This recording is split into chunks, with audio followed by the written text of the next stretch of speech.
Welcome to this year's Bringing the Seder Night Alive for All Generations, our annual shiur, our annual class on engaging all generations around the Seder night table. Now, let's remind ourselves of the goal of Seder night. The goal of Seder night is to reinforce our faith, first and foremost, in the experiences that our ancestors had when they came out of Mitzrayim, that they felt the hand of God, they saw the hand of God, and they experienced the miracles. And ever since then, we have been transmitting that story from generation to generation. And Seder night is our opportunity to relive that experience and absorb it for ourselves. That is first and foremost the predominant goal of Seder night. That parents are instructed to teach their children on this night. I believe there's a second theme, which I somehow feel this year is particularly important. That is to reinforce the importance to our youth of their importance. One of my favorite phrases based on the writings of the Slonim Rebbe is that just as it's vital to believe in Hashem, it's vital to know that Hashem believes in you. And I think that's also important to reinforce on Seder night. So let's begin, and we're going to be ambitious and try and incorporate different age groups, and I'm going to point out which ideas and activities can work for different age groups. But hopefully in so doing, we're also going to involve the adults around the table as well. So there's a beautiful idea that was suggested to me by one of my colleagues. I'm actually can't quite remember which one it was now, but Seder night charades. And this is great, particularly for younger children. There's one or two ways of doing this. Either you could have a bag, which has in it slips of paper, which has in it Seder night charades. And different moments of the Seder night, you ask one of the children to pick it out and act that particular charade. Remember, our goal of Seder night is not to replace the Seder night with these activities, but on the contrary, to enhance the Seder night with these activities. To make things easy for you, we actually have on our website a list of these particular charades. If you go to www.seed.uk.net/Seder-night-resources. That's www.seed.uk.net/Seder-night-resources. Seder night charades. So, for example, a slave working hard, or a taskmaster beating a slave, or walking around in the plague of darkness in perfect light. Some more sophisticated ones. The fright on seeing the Egyptians coming when the Jewish people were trapped at the sea. So you could either have these in a bag, or another way of doing it is to actually prepare these before Seder night and place them under people's plates, and at different points in the Seder night, and to ask someone to lift up their plate and to present or act out that particular charade. And if you time that with a moment in the Haggadah, where there's a little bit of organization, where it corresponds with that particular charade, that's a great way of bringing it alive and engaging the children. And then you can lead to a discussion. What did it feel like being a slave? Wow, you acted it out so well. I could see the pain on your face. That burden looks so heavy. Gosh, it must have been so scary to hear the Egyptians behind you and the sea in front of you. How did you feel? What happened next? So we're using this to enliven the whole Seder night experience. Now, that is something that would be for younger children. An idea which I think would be good for all age groups, and would certainly engage all age groups, at the very, very beginning of the Seder. And that is to ask everybody around the Seder night table to share a short, for 30 seconds or 45 seconds, vivid experience of their own lives. Something vivid. It might be a holiday they had, it might be first birth of a child, it might be wedding, bar mitzvah, whatever it is. Excuse me, and to describe it in the first person. I remember it so clearly. What happened to me was, keep it short, especially if there's a large crowd, or maybe ask 3 or 4 volunteers if you've got a large crowd. And then discuss with everybody else how it came across. How did that experience come across? When it was animated, it was alive, it was vivid, it was real because it happened to them. And then to use that, to transpose that, to use the model. And this is what we're really doing tonight. Tonight, we are listening to the experiences of our ancestors, not foreigners, our ancestors who were there and who lived the experience. And ever since then, we've narrated that experience night after night, time after time after time, Seder night after Seder night. So I think that's just quite a good model of getting people into the Seder. I would do that after Kiddush, when we're starting Magid, or just about to start Magid, the narration of the Seder night, to get people into the mode of reliving experiences. I'd like to revisit and elaborate an idea that many of you have heard many, many times, but there's an enhancement this year. And that is, of course, our stick men. For those listening to the first time, you'll have to look at previous recordings to get this concept. But in essence, the concept is the unbroken chain right back to the coming out of Mitzrayim. And here we have, if you work it out, a quick review of the maths, although many of you have heard it before, 3,300 years ago. And there are, let's say, 25 years of a generation, which is 132 links in the chain back to Seder night. Around many a Seder night table, there's more than a gap of 25 years between parents and grandchildren. There could easily be 50 years, which means there's 66 tables back to the original first Exodus, that first Seder night. So we have, as has become quite well known over the years, this model of 66 different personalities passing around the table, and the last ones being the pictures of your own children at this particular Seder night table. How could you enhance that as the children get older? Because it's an idea worth revisiting. The way that I suggest you enhance it is by putting some dates to the various people along the chain. So as the chain gets passed around the table, you can highlight, for example, 6 people in. If the chain is 66 people long, there's about 50 years between each generation. 6 people in is going to be the time when the Jewish people came. Time the Jewish people built the first temple, the times of King David and King Solomon, first temple built by King Solomon, with material prepared by King David. So when you go around the table, you can say, wow, you are holding one of our ancestors who probably saw King David, who might have seen the first Beit HaMikdash, the first temple that was built. Go 6 people in would be King David, 8 people in would be the first Beit HaMikdash. Go 16 people in. The first Beit HaMikdash lasted for 400 years. You ask people to count 16 people in.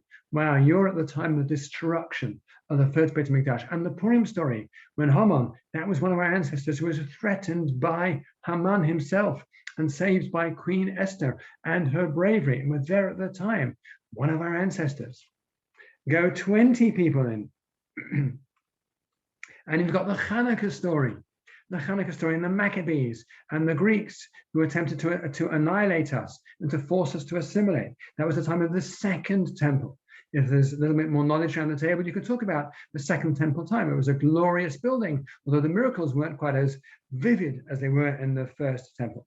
So what you're really doing is you're bringing life to the chain and showing how the transmission is real. And our ancestors lived through all these experiences throughout the millennia of Jewish history. We did this last year around our Seder table. It was very, very powerful. Go 26 to 30 people in, and those were those who saw the destruction of the Second Temple. They lived under Roman dominion. They may have met some of the great sages of the time that your children might have learned about at school, the great sage Hillel and Shammai, and the great sages Rabbi Akiva. They would have met these great personalities, perhaps learned heard shiurim from them, classes from them, met the personalities of our history. Now we're going to take a big jump, so we keep familiar with personalities they may know. If your children are at Jewish schools, they may have learned Chumash with Rashi. 46 people in is a generation of Rashi. Did your family come from France or come from Europe? Maybe they had correspondence with Rashi. Maybe they went to see Rashi. Or Maimonides, similar time period in Spain and then in Egypt. And 55 people in was more or less the time of the Spanish Inquisition, the expulsion from Spain. Jews lived in Spain for hundreds of years before that expulsion, in the golden age of Spain. And so on, until you come to modern day times, and perhaps your grandparents came from Russia, and perhaps they went to Israel, and they lived at the time of the establishment of the State of Israel. What you're doing is you're giving life to this chain and showing how our ancestors lived through all those experiences that our children have heard about at school. And of course, throughout all of those experiences, there was always a Seder night. There was always the transmission. There's always this process going on that we are reliving tonight. So those are some ways of starting off our Seder night. Let me show you one other thing which is going to punctuate our whole Seder this year. And by the way, to make it a little bit easier for you, on our website, we have a very simple timesheet, so you can look at the time scale yourself and you can more or less work out how you can slot in these particular episodes of Jewish history, a basic time frame. We also have on our website this year 2 different types of discussion moments for different ages of children. The first one is simply, did you know? So this is more for younger children. And again, you can do it in different ways. You could print it out beforehand. It's quite nicely organized on the website. And you just need to cut them out and put them in a pile. One is Did You Know, which essentially is more for younger children. And you can have it as a pile of cards, or again, you could put it under people's plates and ask them at particular times to pick it up. But for example, did you know that tonight the word Seder means order? Why do you think tonight is described this way? These are going to punctuate the Seder night. Just a little bit of preparation required so that you put them in the right places. Some of these are quite random, but any place. Did you know the Jewish people lived in Egypt for 210 years? 80 of those years were spent in slavery. Some of these are just simple facts, and some of them are more engaging with the question. So, for example, and this would be for slightly older children, the Jewish people is one of the oldest nations on earth. Although many have tried to wipe us out, we have survived. Why do you think that is? That'd be a good one to have at the moment of Vahisha Amda. This stood by us and our ancestors. Why have we survived? And so there are 1, 2, 3, 4, 5, 6, 7, 8. There are 11 of these. Did you know? The last one being, did you know there is a promise that the Western Wall will never be destroyed? Even though Jerusalem has been conquered 14 times and razed to the ground 9 times, the wall still stands. What request will you put in the wall next time you go? So that could be when you sing the Shana Haba'ah Yerushalayim. So these are called the Did You Know sheets. Although it doesn't say Did You Know on the sheet, you premise each of these by Did You Know. This is for older children. These are called What If cards. And again, we're going to refer to those, but there are also, there are 10 of these, no, 12 of these. 12 of these what if cards that punctuate the Seder night and are going to generate discussion.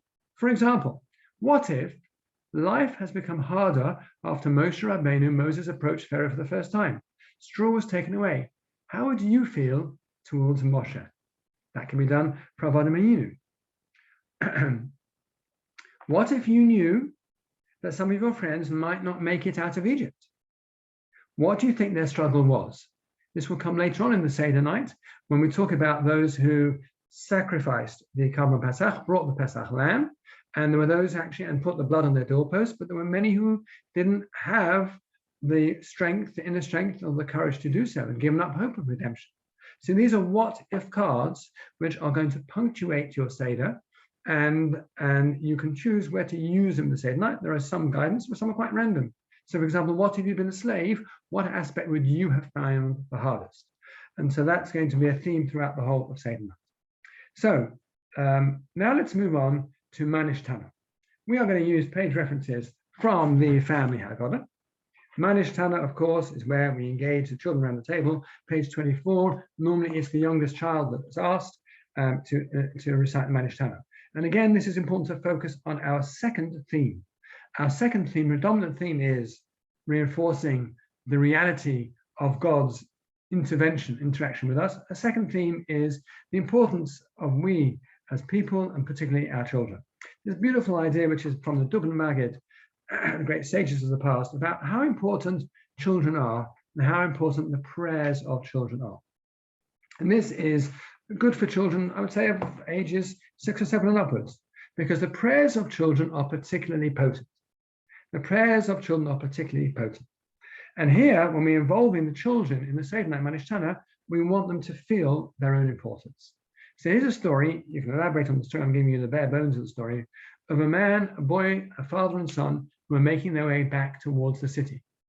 But the city gates closed at a particular hour, at 10 o'clock at night. And even though their journey was long, the boy, they pushed hard because they needed to get back to the city gates before the gates closed. But the boy was tired and his feet dragged. And as much as the father tried to urge him and encourage him, they couldn't quite make it back. And it was getting later and darker. You can dramatize it. They could see the city lights, and the father tried to carry the boy, but he was a bit too heavy to carry. And they got there at 10:30, and the city gates were closed. And it was a cold night. How are they going to manage? And then the father noticed that the watchman's tower was actually built into the wall of the city. But the watchman, no matter how they shouted and called out, was asleep. But there was a small window that was open, and the keys to the city gates were actually just hanging by the window. And the window was only about 10 feet above, too far for the father to reach, too far for the son to reach. but the father could lift the boy on his shoulders, and the boy could access through that little window and reach the keys to open the gate. And this is an analogy, and this is a parable, because you see, sometimes there are some gates in the gates of heaven that only children can open. We as parents, we as adults sometimes come with our baggage. We have made mistakes over the years. Children have a certain purity which enables them to open the gates of prayer that we can't always open, to find that aperture in heaven that allows them in and then allows us access. So it's a beautiful concept that children have a particular, really it's a particular holiness.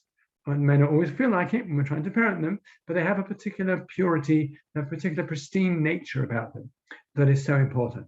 That's why on Seder night, this special holy night where the table is white, we've got the glasses of wine, and it's a night that records our relation with Hashem, we particularly focus on the children. Now, then we move on to Avadim Hayinu, slaves to Pharaoh in Mitzrayim, 26, and that's where I would use some of my what-if cards. What-if cards. For example, what if you saw Moshe striking the Egyptian and killing him? What impression would you have formed of Moshe? You can choose for yourself the what-if cards, the what if you've been a slave, what aspect would you find hardest, or some of the did you know cards. Now, let me develop a more sophisticated theme of the Seder night, which I'm going to introduce with the following activity. And again, there are pictures on our website. Here we have, can it be identified? Can you see it? What is it? Well, we can more or less make out that it is a bottle of Coke. It's pretty clear, but you'd have difficulty reading the writing if you weren't familiar with it. Then it becomes slightly clearer. And then it becomes perfectly legible. So we have several examples of this on the website, quite a nice activity to pass around. Here we have a word which is, can you read the word? And then the word becomes slightly clearer, and then the word becomes legible. Several examples of that. So it's quite a nice activity to pass around. We've got a Ralph Lauren logo, and what's the concept? The concept is one which is a powerful theme.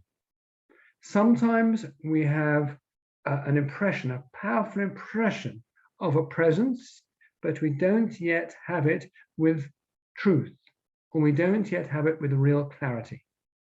And then we graduate from an awareness of that presence to a sense of truth, to a sense of precision and clarity. Rabbi Shlomo Volban, one of the great educators and mastermind educators and teacher of teachers of the 20th century, explains that when it comes to faith, we also go through grades of maturity. The first grade is known as emunah, faith. Faith is that sense that Hashem is there, that sense of his presence. But there are grades of faith, multiple levels of grades of faith. And faith then graduates to become truth.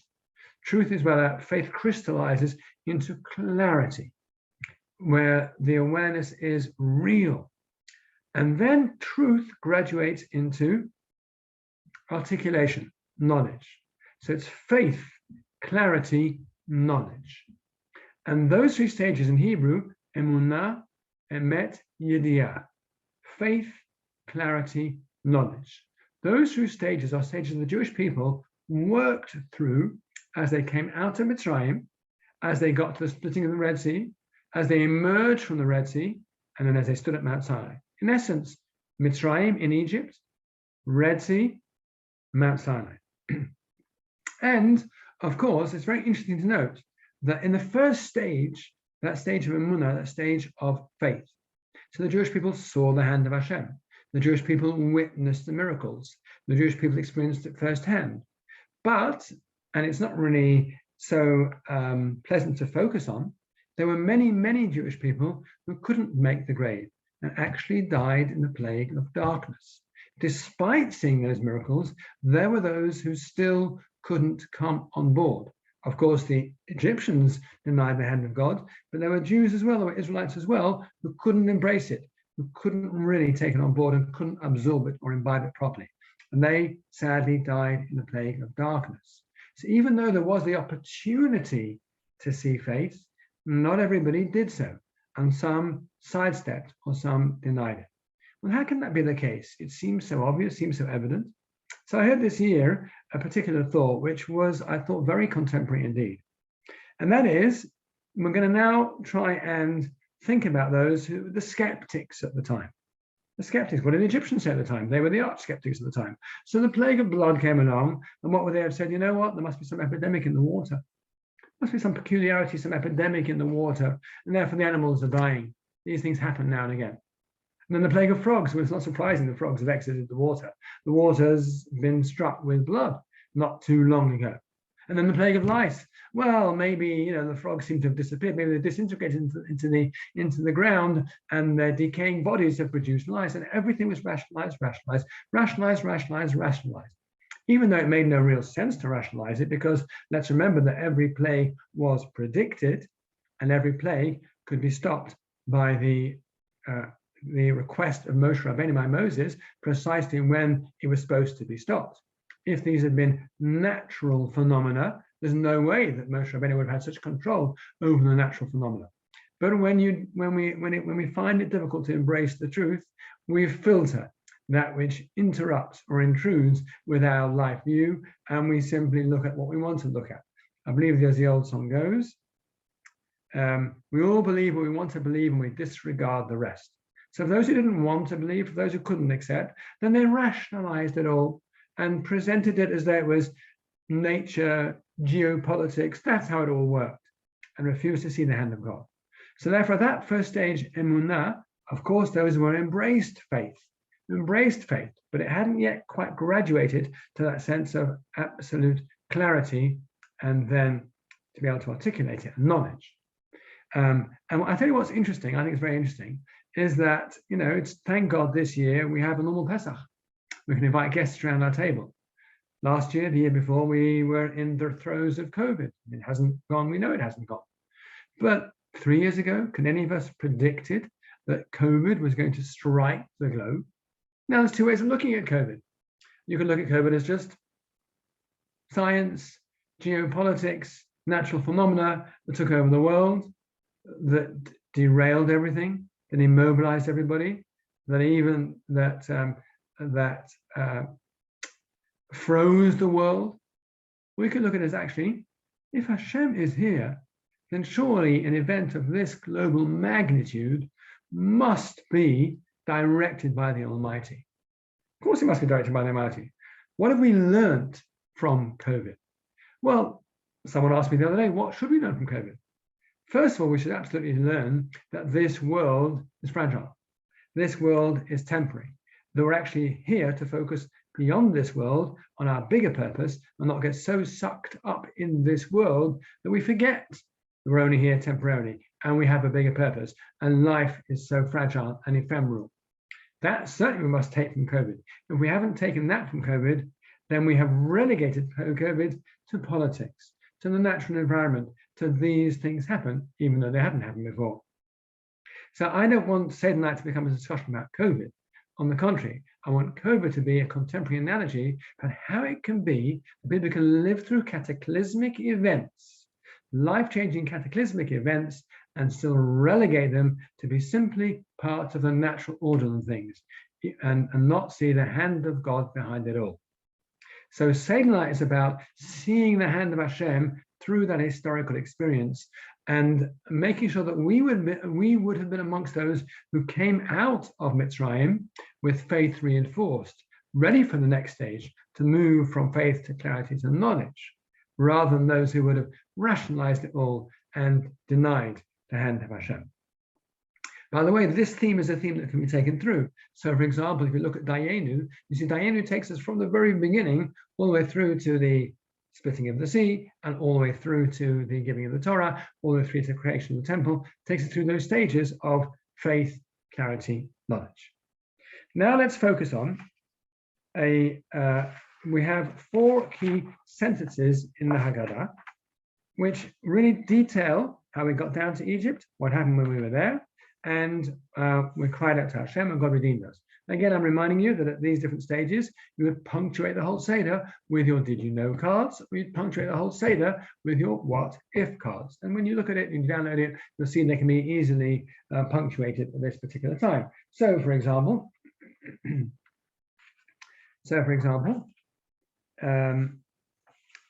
for what if, you might, when it comes to this sentence that talks about our redemption, you might talk about the fact that initially Moshe Rabbeinu was reluctant to be the Redeemer. What if you've been asked by Hashem to persuade Moshe to take the job? What would you have said? Great question to ask. Great question to ask. Now, I want to share with you on page 34 now, they cried to Hashem and then Hashem responded. They cried to Hashem and then Hashem responded. A beautiful story, beautiful analogy, which I came across from the writings of Rabbi as follows. And because prayer was a turning point over here. Prayer was a turning point over here, and prayer is so often a turning point in our lives. And often we don't realize how it could be a turning point. So let's spend a little moment to take this opportunity to focus on the power of prayer and the role of prayer. This is a parable which is good for all age groups. Imagine someone who comes to a post office or a sorting office of some sort, where you pay a deposit and you pick up your particular item. And a man sees the people are coming there and they're putting down, he's not familiar with the environment. Put down £1, £2, £3, £4, £5, whatever it is, and you pick up an item. And he sees one person picks up a laptop that's just come through the post. And another one picks up some jewelry. He says, wow, this is incredible. These people are getting all these things at knockdown prices.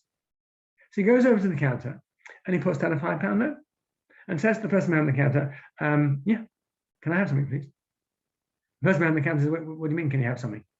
Well, I mean, I want one of these fabulous gifts that everybody's getting for next to nothing. And the person behind the counter says, what are you talking about? Well, I saw he put down £5, he got a laptop, she put down £3, she's got a beautiful bracelet. This person put down £5, they just got a microwave. I've got £5, what do I get? So the post office person says, what are you talking about? They're not purchasing. They've already ordered online, ordered over the phone, and all they're doing is picking up. This isn't where you purchase. This is simply where you pick up. And if you haven't prepared, then the pickup point will get you nothing. Now, in life, we make our efforts, and prayer is there to transform our efforts into success. But what is the relationship between the effort and the prayer? Is it the effort that transforms the prayer, or the prayer that transforms the effort? Really, the predominant effort is the prayer itself. It's the prayer itself that is the dominant factor. The effort is necessary because we live in a world where it's physical, but ultimately it's about the prayer that transforms the effort. The prayer is the main thing. Over here, the prayer is like the effort that was done prior to the pickup. And the pickup is simply the effort. If I want my business enterprise to be successful, my class to be successful, my meeting to be successful, then really I need to pray. I need to pray and put in that time to pray, whether it's a long prayer or a short prayer. And then I come to the counter and I present what I have to present, knowing that the effort that I previously invested, namely the prayer, will hopefully transform, knowing that the prayer that I previously invested will transform that effort into success. But so often we get it wrong. We spend all our time on the effort and minimal time on the prayer, without realizing that we've got it completely wrong. If we turn up with the effort and we haven't invested the prayer, there'll be nothing to pick up, because it's a prayer that's critical. And this is what the Jewish people, it says the king of Egypt died and the Jewish people prayed. Why did they pray, particularly after he died? Because they thought, you know what, it's just this king. And when he dies, there'll be somebody, it'll all be fine. It was when they realized that actually it wasn't any better, that they realized that the key to their success was going to be prayer. And they needed the prayer to transform their efforts into success. Okay, let's do something a little interactive over here, because we talk about the fact that the Almighty took us out. This is on page 36, one nation from another nation. The truth is, this could be used at any time on Seder night. and it could even be used as an introduction to the Seder if you want to. And it's going to combine all the themes that we have talked about. So here is one I have prepared earlier, nicely wrapped up in cling film. It is, you probably can't really see it on the screen, but it is quite simply a bowl of salt, little bowl of salt. Ask someone to come forward, rummage around in a bowl of salt, see what they can find. Underneath the salt, is it sweet? Probably would have been better to choose one in the wrapper. Bit of a salty sweet, sweet and sour, I don't know. Anyway, underneath all the salt was this sweet. Now, the interesting thing is that the oral law tells us that when God wanted to redeem the Jewish people from Egypt, the angels challenged him. And the angels said to him, "What are you doing, God? These people are no better than their tormentors. They've become idol worshippers. They've lost a sense of morality, to a degree at least. They have become contaminated. I don't see why you're redeeming one over the other." The angels challenged God. So the Chassam Sofer, one of the great thinkers and writers and halachists of the past, gives the following analogy to explain this.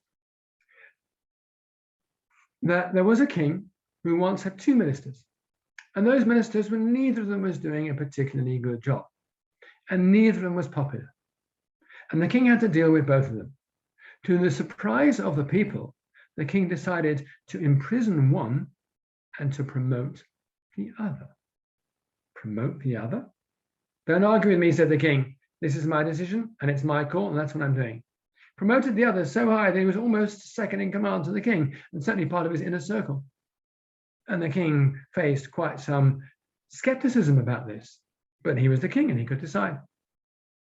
After a few months, people began to see that this particular advisor was actually a person of great wisdom and great sensitivity, and was a really great manager of the kingdom. And after about a year, he'd really established his position, and people looked at him with great respect. He'd turned himself around. And then the king decided to explain. "You must be wondering," said His Majesty, "why it is that I promoted one and put the other one in prison." Of course they were. "That's because I spent time with both of them and realized that the first personality actually was rotten to the core and could not be redeemed. The second personality was intrinsically worthy, intrinsically good. It's just their goodness had been covered over. They got into the wrong company. Some of the power had gone to their head. But I realized if I could draw them out from that which covered them, then I would find their redemptive factor." So God said to the angels, the Egyptians of that time were wicked people. They were depraved to the core. They were barbaric. They were cruel. The Jewish people, sadly, had sunken. Yes, it is true, they had sunken, but they were intrinsically redeemable, intrinsically worthwhile, and intrinsically capable of greatness. Hence, underneath it all, there was something that was worthwhile finding. Now, let's have a look at this bowl. Inside this bowl are all pieces of paper which talk about the various issues that the Jewish people faced in Egypt. The struggle to survive, the desire to fit in, the idol worship, the depravity, the cruelty. Ask people around the table one by one to take off these strips of paper, because underneath the strips of paper is a sweet. That's what the Jewish people struggled with in Egypt. But beneath all of that, God knew they were redeemable. But there's a twist to this, because on the other side of each piece of paper is some of the challenges to remaining spiritual today. The desire to fit in, school pressure, society, Instagram, social media, passion. If we turn these over, we see the challenges that undermine our resilience as people today. But the concept to communicate is that we are intrinsically wholesome. We are intrinsically connected with God. Just as it's vital to believe in God, it's vital to know that God believes in us. So this is a way in which you could bring alive the challenge the Jewish people had in Egypt, but also make it contemporary and validate the challenges that our children, or our teenagers particularly, have in today's society. This, by the way, is also on our website on 2 sheets. You just paste the sheets back to back, and they're all aligned, and then you can cut them out. Now, this would be a great time, of course, reminding you that you're punctuating the Seder with the charades for the children. So at a particular time, you might choose a charade. I wouldn't necessarily use all 10 charades on one night. I might split 5 charades one night, 5 charades for another night, 5 motifs one night, 5 for another night. So you're punctuating it. A Seder, despite the material I'm giving you, needs a little bit of choreographing. So it does need some preparation to make sure that we use it in the right way. Now we're going to move on to a thought which is on page 36. Page 36 talks about the otot, the signs, the miracles performed with the staff of Moses. So if you have a wonderful Seed magazine, which you should be able to pick up in the shops and around, our Seed magazine, it has, called Family Matters, it has a demonstration of how to make a Moses staff. Great thing to make before Seder night, a beautiful activity too, for the children, younger children to do, and it can be used on Seder night to enhance the Seder night. But the staff of Moses was a very important instrument. Let's remember that, in fact, when Moses first encountered God, God taught him to perform 3 signs. Those 3 signs were going to be used to show to the Jewish people that Moses was an emissary of God. What are those 3 signs? The first sign was that he took the staff and he threw it down on the ground, and the staff became a snake. And then Moses picked up the staff again, and it reverted to a staff. The second sign is that Moses put his hand into his cloak, and his hand became leprous. Well, a disease that afflicted people in those days when they spoke negatively about others. It was a spiritual ailment, physical manifestation of a spiritual ailment. And the third sign was that Moses took some water from the Nile and threw it on the ground, and it turned into blood, a precursor of the plague of blood. It's interesting that when God met Moses, he told Moses to perform those first 2 tasks. The third task, he didn't give him a demo and didn't ask him to do a practice run. He just told him, when you go down to Mitzrayim, to Egypt, show that to Jewish people. So why did he do the first 2 and not the third one? And what was God trying to prove to Moses? And why didn't he just do them all in front of the Jewish people? Moses didn't need the reinforcement of the faith. It was the people that needed the reinforcement of the faith. So 20th century writer, the Nesiva Shalom, says as follows: these weren't proofs to Moses that God existed. He didn't need that. These were proofs to Moses that the Jewish people were redeemable. And each one was an analogy to show the redemptive possibilities of the Jewish people.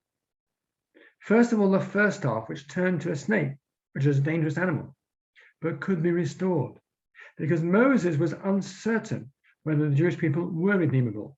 He'd seen where they had sunk to and was concerned that they couldn't be lifted again.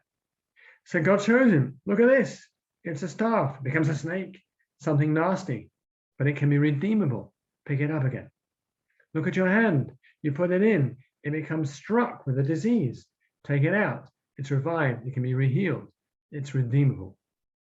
And the third sign was to show that the Egyptians were not invincible, and although the Nile was their god, their Nile could be attacked. The reason why the first 2 were shown only to Moses is because he needed to know, as a leader, that the Jewish people were redeemable. That's what he needed to know. If you're a leader, you've got to believe in the people that you're leading. That third sign was for all of them. They all needed to know the Egyptians were not invincible, and the Egyptians could be conquered, and their god, the Nile, would be attacked first and foremost. And again, we come to this theme of the importance that redemption begins with self-redemption. Redemption begins with believing in yourself, and a leader must believe in his people. There's a great story, which is just a wonderful illustration of this and of our secondary theme on Seder night. The story is by Rabbi Twersky. It's printed in his book, From Pulpit to Couch. Great Rabbi Twersky, Zecher Tzadik Livracha. And he once began a small rehabilitation program in Israel for ex-convicts. They've been in prison for drug-related crimes. And with the first group of clients, he pointed out the idea that really there's a natural resistance to avoiding damaging something beautiful. A natural resistance from any sane person to avoid damaging something beautiful. See a beautiful painting, you don't want to damage it. See a beautiful piece of scenery, you don't want to damage it. And so he said that when a person takes drugs and they damage themselves, the problem is they don't see the beauty in themselves. If they saw the beauty in themselves, they would refrain from doing activities that would damage themselves. One of the ex-convicts said, and I quote, "How do you expect me to have self-esteem? I'm 34 years old, 16 of those 34 years have been spent in prison. When I get out of prison, no one will give me a job." A man who lost belief in himself. Rabbi Twersky spoke to him and talked to him and said to him, "You're a diamond. You're in essence a diamond." And a diamond, when it first comes out of the ground, doesn't look like a diamond, but the diamond experts know that intrinsic within it is a diamond. Underneath, back to our salt, underneath the salt is something intrinsically valuable. So this man came out of prison, went to the rehabilitation center, stayed there for several months, and actually managed to get a job and remained free of drugs. One day, the rehabilitation center called him up to say, "Could you do us a favor? There's an elderly lady who's left some furniture to the center. It needs picking up. Do you think you could pick it up?" He said, "Sure." Goes to this lady's flat. The furniture was actually really hardly usable. When he called the administrator, she said, "Look, pick it up. We've said we would. We've got to take it now. We'll have to deal with it." As he's taking the sofa down the stairs, an envelope falls out of the sofa. And the envelope is stashed with cash.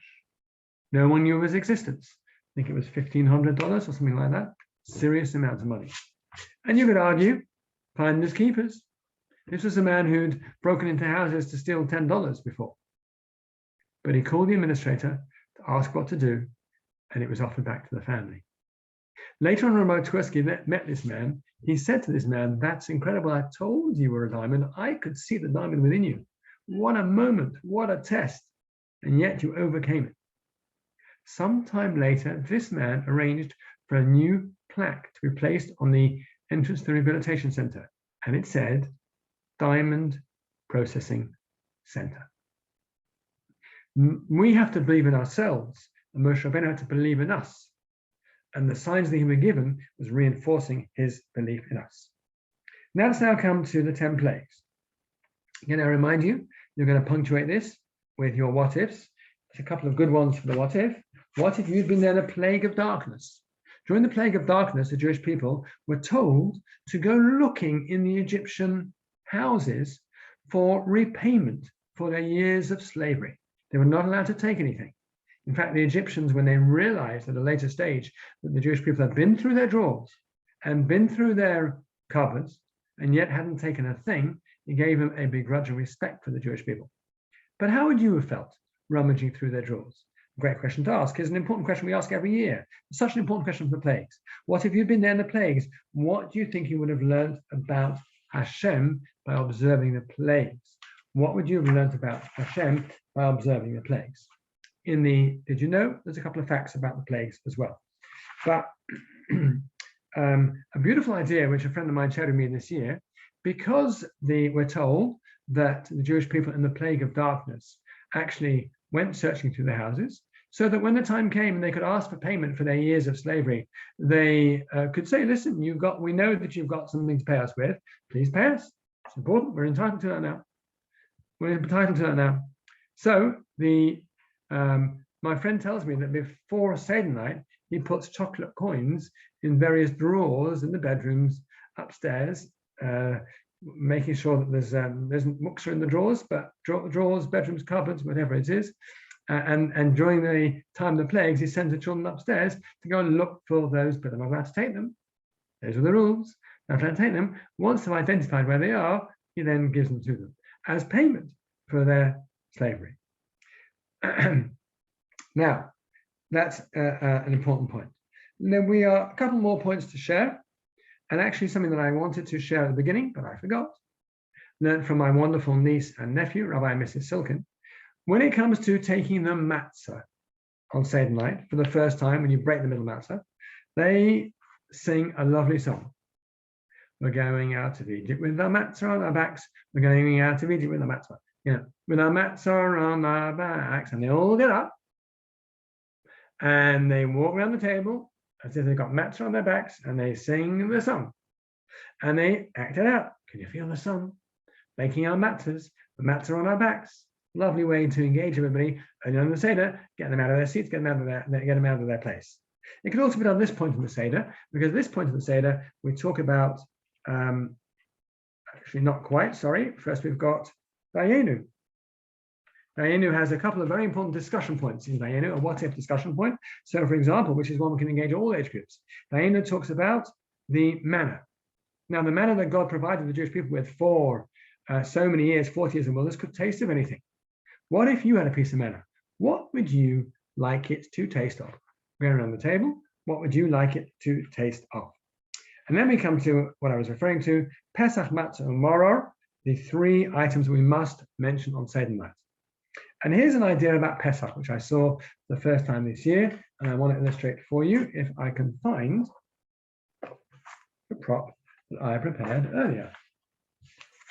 Here it is, right in front of me. Because Pesach means to skip over. Because God skipped over. If you remember, on the last night, when the Jewish people came out of Egypt, the night of the killing of the firstborn, they were told they had to place blood on their doorposts, the blood of the Pesach lamb, and God would skip over their houses and strike the Egyptian houses. So Pesach means to skip over. What were they doing on that night? They were eating the special Pesach lamb, known as the Korban Pesach, the Pesach offering. The word Korban means to draw near. And in fact, the Shalach HaKodesh tells us as follows, that we had the various houses, and God skipped over the houses God skipped over the Jewish houses to strike only the Egyptian houses. Now, and what does God do when he looks at us? You see, the word korban means to draw near, because when people in days gone by in temple times brought offerings, they became closer to God. Now, we learned something about God from that last plague. We learned that God skips over. We learned that God brings things together and misses out things in the middle. And that's true when God surveys us. We all have points that we're good with, points we're not so good with, moments we celebrate, moments we're a little bit embarrassed about, or perhaps even a bit ashamed about.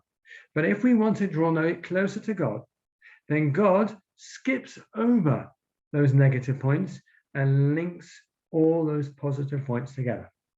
God skips over the negative points and links all the positive points together. It's a beautiful idea. You know, my late mum, on Elder Shalom, when I reminded her that I wasn't such an easy teenager, she had no recollection of it whatsoever. She had united all the good bits and obscured all the negative bits. That's what Hashem does for us, because we are intrinsically good. Hashem did that for us in Mitzrayim. When we were prepared to commit to him, he was prepared to join us together and miss out our houses. This could be illustrated in the following way. So you've got this first way, which is joining their houses together. But the second way is as follows. Here you have a face that doesn't look too cheerful, but sometimes, and we don't feel too cheerful, but we can actually miss out the bits that are not so cheerful, and we create the positivity because we are intrinsically worthy. This is also on our website as well. I'm going to close with a story that I'm a little bit ambivalent about telling at Seder night, because it is a Holocaust story, but it's a very powerful story, and you'll have to use your own judgment as to whether it's a story that's appropriate to tell or not. The story is told by Rabbi Galinsky, one of the great speakers of the 20th century. It's in one of his books. I'll give you the exact reference. And the story is told as follows. One day, he met a man whose name was Rav. One second, I've just forgotten his name. I can't recall his name. I think it was Rav Ungar. He was a Rav in Bnei Barak in Israel. I'm sorry, I forgot to check the name before the presentation. And one day this Rav came into shul. And there was a man who came into shul who was looking very, very ashen. And the man came over to the Rav and he said to the Rav, I've got to tell you, I had a very, very disturbing dream. This man was originally from Hungary and was a young man when the Holocaust, when Hungary was liquidated. And he ended up in Auschwitz. And he came from a religious home. And in Auschwitz, there was an older man who was a man of tremendous, tremendous faith and tremendous fortitude. And the older man really gave the younger man positivity as much as one could. And they sang together and they worked together and they walked together. And he kept him strong in his faith. Came to near Pesach. And the older man said to the younger man, you know, I've never been a Pesach without matzah. We have got to find a way to smuggle some flour and make some matzah. And at great risk to themselves, that's what they did. Bit by bit, grain by grain almost. And they made a makeshift grill, a makeshift mill, and a makeshift oven. And they made a piece of matzah that was big enough for both of them. And then the challenge was, who would bring the matzah into the barracks? And the younger man volunteered for this risky enterprise. And one day, smuggling the matzah under his arm, he walks towards the barracks. But sadly, he was apprehended and attacked. And although he was badly shaken up, they brought him into the barracks and they revived him. And when he was attacked, he dropped the matzah and the guard stamped on the matzah. But as he was coming to, the older man came over to him with his hands clenched. He opened his hand and he said, I've got some matzah rescued, but only enough for one of us. I beg you, let me eat it. I've never missed a matzah Seder night in my life. And the younger man said, what are you talking about? I risked my life to bring the matzah. The matzah belongs to me. And this holy argument between them in Auschwitz, who should eat the matzah?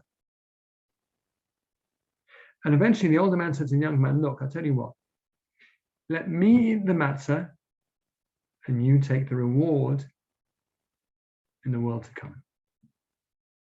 And the younger man thought and said, okay. Sadly, the older man did not survive the war. The younger man did. And 30 years later, the older man appeared to the younger man in a dream. He was suffused with light.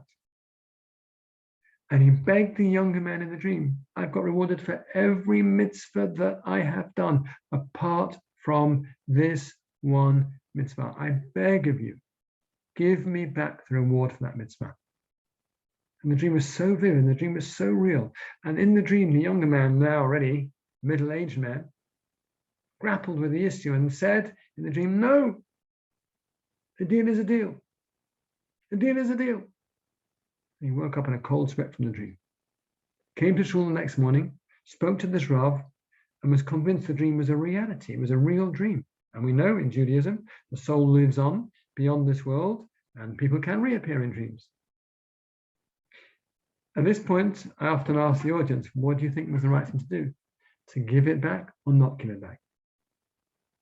This man came to synagogue the next morning, all shaken up, asked his Rav, what should I have done? The Rav said, you know what? I don't know. You need to ask my Rav. So he was sent to this senior Rav. It was quite a trip because he only got there in the evening. I don't remember the exact location in Israel. And he put the whole question to the senior Rav. After a few minutes, the senior Rav said to him, you made a mistake. You should have given the reward back. But why? Said the younger man. I mean, we had a deal. And the older man said, because you are still alive. You can still perform mitzvot. You can still do Pesach, Matzah. You can do all that, and he can't anymore. In the next world, you can do nothing for yourself. You're still alive. So the younger man said, what do I do now? And the older man gave him instructions to go to the shul, to open the Aron HaKodesh, to open the ark at night, that night, and to beg God and to say to God, I relinquish, I give the mitzvah back. And that's what he did. And in fact, he got an indication in a subsequent dream that the reward had been taken back. As I said, it's a powerful story. It's a beautiful story in many respects. And it's a positive story because we're alive. We have opportunities. We have to maximize opportunities, celebrate Seder night, and use it to its maximum. Whether you turn on Seder night or another time during Pesach, I leave that to your discretion. You might use it at some stage to reinforce the opportunities that we have to perform mitzvot and to be part of the Jewish people. I wish you all an elevating, inspirational, and engaging Seder. As always, we enjoy feedback. Let us know how it goes. Of course, we have our Seder night box, which is on sale. Again, check out our website for that. An incredible way to engage all age groups. I'm wishing you a wonderful Pesach.